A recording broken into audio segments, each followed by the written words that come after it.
Hey, Brian Parker here.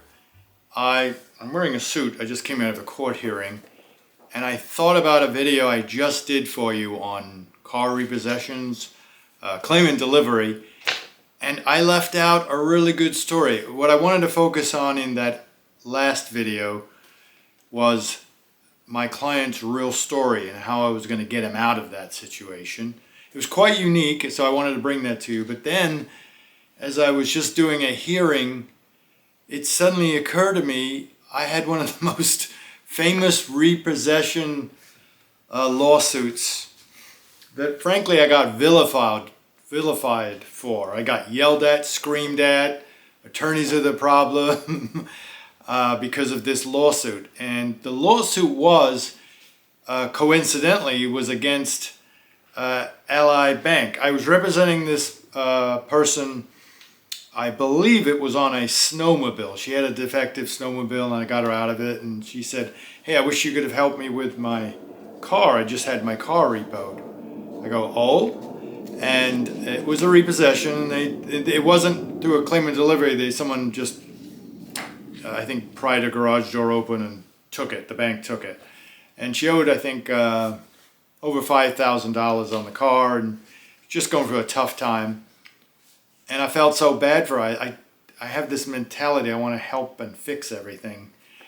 And I thought, gosh, I wish I could help her. And then it occurred to me how I could. At the time, this is back in 2012. A quick story, I'll try to make this quick. I should have said this to you yesterday. But in 2012, gas was like $4 or $5 a gallon. And we were going through a rough time, obviously, back then. And I was part of a lot of situations where I was helping people with the repossessions, whether it was on their credit, whether it was wrongful, whether it was the right thing, but they did some bad things. I just tried to help on that side of things. And in this case, I came up with this genius idea. Gas was $4 or $5 a gallon. So I sued. I can say this because it's a public record. I'm looking at the complaint right here. It's a federal lawsuit. I sued Ally Financial at the time because they'd taken my client's car, which they had a right to do if she wasn't making payments. It was all copacetic. But, and I said this in the paper and I got yelled at for this, when you have your car repossessed, they can't take your private property. They must return that to you. There's certain things, the statute, at least in Michigan and probably elsewhere, they have to notify you there's going to be a public sale, so you have the right to watch how and who bids on what's left of the car and the loan and everything. And you just got to be awarded your due process rights that eventually is the process that's going to eventually end up you having to pay a deficiency judgment, which I talked about yesterday, that my client in yesterday's tape was worried about that he would be subject to a deficiency judgment. And that's why I'm involved. But in this case, they'd already taken the car, and I came up with the unique approach that the law does not allow you to take the personal property of a person. And I had this great quote that people yelled at me. I mean, I had this article about the lawsuit in the Detroit News, like 200 comments on how bad lawyers are and what jerks they are.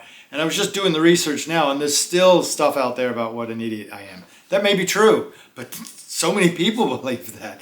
And what I had said is, someone said, "How dare you file," and I filed a $5 million lawsuit claiming that every car that's repossessed has gas in the tank.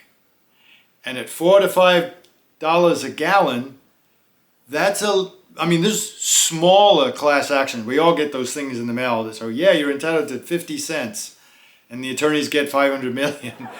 But that's what a class action's for. It's supposed to take small cases out of the public domain and put them into one case. That's what a class action is.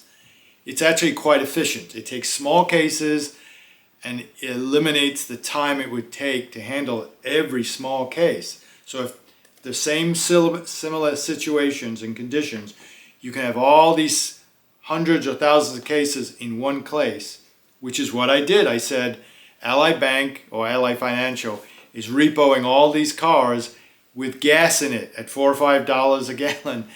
And someone yelled at me about that. And I said, look, and I got quoted in the paper, and I said, hey man, it's the same as if you left your jacket in there and they didn't return it to you. I said, you can't take someone's coat or fuzzy dice and you have to return the gas. And the theory that I went under, gas is a mineral. It's not gas, it's a mineral, I said, and I found a Texas case that supported me. I put it right in the lawsuit. But once it's extracted, it's shaped into personal property and then put in your tank. So it's as though you left $20 on your, well, that time gas, $30 or $40, depending how much gas you had, or your coat, or your fuzzy dice. I got yelled at for that statement, but it's the same thing. It's personal property. It's like stealing. And guess what? I alleged that Ally Financial essentially civilly stole, meaning they converted the gas that they took. Think about that. A car is taken, and let's say it has a half a tank of gas. That's a lot of money even today. Who gets that gas? It's personal property. So I sued for everybody being repossessed for the last 6 years. Think how many cases that is, how many clients. And so I said $5 million, and just got ripped for filing such a BS case. It wasn't so BS. It got resolved. That's as much as I can say. Everybody was happy, but it was a dynamite thought. And the reason I went conversion, in Michigan, the statute for conversion grants you triple damages. So if she's got $50 of gas that they took, just like they took $50, she's entitled to $150. And so is everybody else that was losing the car. Probably, they have a part to play in that. But you can't take their money, and you can't take their fuzzy dice, you can't take their jacket. If you've been to a repo, it's weird because Ally Bank isn't taking your car. Square Deal Dan, the rough guy with the tow truck, is, and maybe he's got his hand somewhere he shouldn't. So stuff disappears, perhaps. So I went after them and said, you stole the gas. It's conversion, she gets triple damages. And I went in under another count. I'm not prepared for you, I apologize. A trespass to chattels. As I stand here today, I am not really sure what that is, but it's about trespassing upon one's personal property, and by reaching in and taking it, that's as big a trespass as you get. And it was a cool lawsuit in 2012. My silly brain comes up with this stuff, and it was right on point. It's no different than any other class action. And I say this to you, and I'm telling you personally that I got ripped in every article, every online. There was just one guy that wrote the original article about me for the Detroit News.